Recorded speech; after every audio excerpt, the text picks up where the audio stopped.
It's part heist movie, part zombie apocalypse movie, and it's all Zack Snyder. Let's talk about Army of the Dead.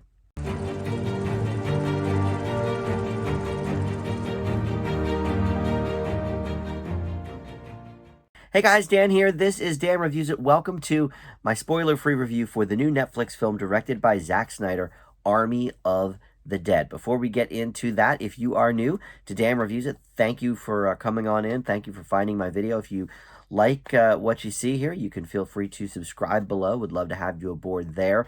And even think about hitting that little bell to give you notifications for whenever I release new content. Let's get right into this movie, Army of the Dead. Now, a couple things up front. Number one, I'm not a huge Zack Snyder fan. I like some of the stuff he's done, but for the most part, I find him kind of bloated, and he makes his movies way too long. I still haven't seen the 4-hour Justice League Snyder cut.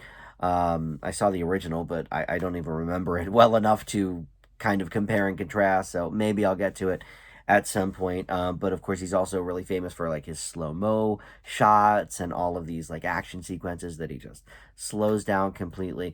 So those are kind of the two things I think of when I think of Zack Snyder. But this is his second zombie movie. He got his start with the Dawn of the Dead in 2004, I think it was. I've not seen that, but I think it's mostly liked by people. People seem to enjoy that film, so why not sort of go back to the zombie well? And in fact, this movie is part of sort of a bigger picture on Netflix. There's an anime series coming with this sort of theme, I guess it's called Army of the Dead, Lost Vegas, and there's actually two, that's a prequel, and then there's another prequel film, I guess, on the way called Army of Thieves. I don't know what the status of that is now. But anyway, so Netflix is sort of doing this whole zombie apocalypse army type of thing as a universe, I guess. But in this particular movie, we have the Las Vegas sort of backdrop for the zombie apocalypse, which I guess is where they're going to get the anime title Lost Vegas from. But in this, Dave Bautista plays Scott Ward, who is an ex-zombie war hero who is recruited by this casino boss who wants him to break into one of the zombie quarantine zones and recover $200 million from a vault beneath the strip before the government basically kills the city. So they have a short amount of time to do this. So he gets a ragtag team of people together, and we go from there. So that's where you get both parts of this movie. Part of it is heist, and part of it is the zombie storyline. And so a couple of things I didn't actually quite realize. I feel like maybe I had heard this at some point within the last year or so. I try not to really like read too much into the making of movies and stuff. I kind of like to watch the movie for what it is, and then afterwards I sort of do my digging, and all right, I'll look at the behind the scenes stuff and whatever. But Chris D'Elia was supposed to be in this film, the comedian who was on the Whitney Cummings TV show, and he's a stand-up comedian. And last year, or I think it was last year, it might have even been 2019, I don't know, but I think it was last year, a bunch of these sexual allegations surfaced against him, and it hasn't really been resolved, but didn't look great for him. So Snyder, along with his wife, sort of made the decision, okay, let's get this dude out of the movie. But how are we going to do that when we can't really reshoot anything because it's COVID? I mean, the movie was done in 2019. Now, I will say Warner Brothers has been on this story for over a decade. They started with this movie before 2010. I think it was either 2007 or 2009. So the idea of this has been around a long time, and it had a whole bunch of other people attached to it. But Snyder came on, whatever, they made it in 2019. But then in terms of releasing it, they're like, well, we have this basically completed movie with this person who, may not sort of make it through this scandal, much like, Kevin Spacey and All the Money in the World when he was just excised completely from the film. They got Tig Notaro, famed dry comedian, to reshoot all of Chris D'Elia's parts. And so I just read today how they did that, because with COVID restrictions, they couldn't really refilm the movie. They couldn't bring people back in to reshoot scenes. So they literally had Tig just by herself and a bunch of green screens and a bunch of like props, and she was looking at like lasers for eyesight, or eye line sort of things. And what is crazy is that while I was watching the movie, I'd heard Tig Notaro was in it because she looks really badass. She looks, real hot in this, macho outfit. And I know they did a thing on Jimmy Fallon about it, her being hot AF, and she didn't even understand what that meant and whatever. So this was the movie it was for. But what I didn't realize was that she was acting basically alone, or to stand-ins, or to green screens, or to whatever, to tennis balls, literally. So when I think of Tig Notaro, I think she's funny. She's always been funny to me. I've actually seen her do stand-up in person too. But I never thought she was like an amazing actor. Most of her parts, she's kind of playing herself and stuff. And what's interesting is she plays herself here too, more or less.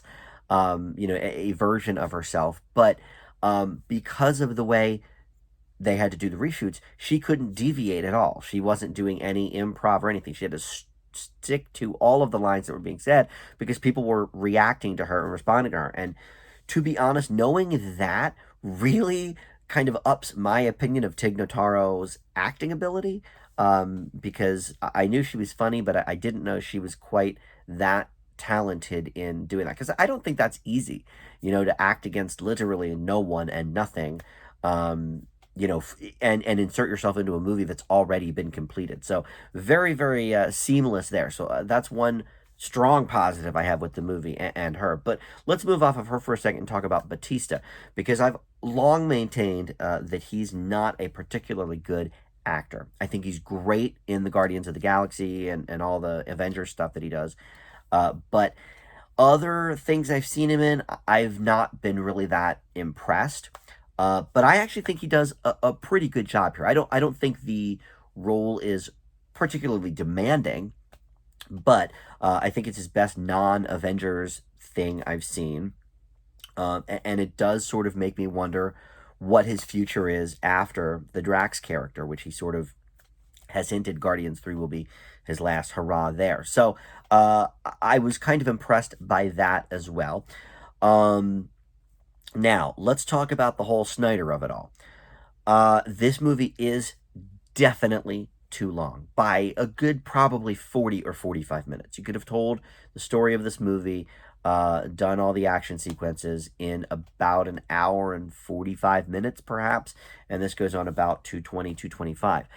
So you definitely could have trimmed that down. But what's interesting is none of it really is due to the usual Snyderisms, of the slow-mo, or the, a lot of the sort of storylines that were just dragging out here. If anything, if you trimmed a couple of the stories completely and tightened it up, I think that's where we would have gotten. But, he loves to, so this part is kind of a Snyderism that we did see in this movie, but he loves to sort of tackle the mundane of these characters so we really get to know them. I don't think we needed that. In fact, the father-daughter storyline, I think we could have done without entirely. And also some of the zombie storylines, like, we were expected to, fall in love with these zombie characters and see them, I guess, more as humans. I don't know, but we've done that sort of thing before. Like Warm Bodies did it not that long ago. But a couple more positives before we wrap up here. I love the design of the zombies and the world. And yes, there are some scenes that are a little bit too Snydery, too violent, but not a ton of slow-mo, which I was surprised by, especially because, I mean, I don't know, I guess if you're doing zombies and you're making them go in slow-mo, they're really, really slow. So maybe that's one reason he didn't. But even when it's just human characters, we didn't see a lot of that. But, the characterization is okay, but I really like the look of the characters. I like the world building. I just wish Snyder really, to me, needs somebody that can go ahead and edit his movies for him. I think that would be rather helpful. Like, for example, there's a really nice opening montage, but it goes on for about 8 minutes. I mean, they sing this super extended version of Viva Las Vegas, and I was just like, okay, we got to get to the story here. Like, I get it. I'm in the world, whatever. And also, the the reason for the zombie apocalypse in the first place is really kind of corny. I can't give anything away, even though it happens in the first scene. But the reason for the one zombie they do have to escape is just sort of corny. I don't know. But look, for all its flaws, I do think this is a an okay movie. Again, I'm not a huge Snyder fan, so maybe take that with a grain of salt. But it's certainly better than Batman v Superman. It's better than a lot of the other things I've seen him be a part of. And look, I don't hate all of his movies, but this one sort of is in the middle for me, like a lot of his movies, sort of that middle kind of grade thing. I'm torn on this one between sort of a B minus and a C plus, but I think for everything they did with Tig and getting her in this movie completely seamlessly, and she is. And I also think it's fantastic that, she's obviously a woman, but they just kept everything the same. That I think speaks to maybe her androgyny a little bit, but also how you can write characters that just don't necessarily have a gender, that can be neutral in that regard. So I kind of like that too. So I will leave Army of the Dead with a B minus. Thanks so much for watching, and we'll see you back here next time. Bye.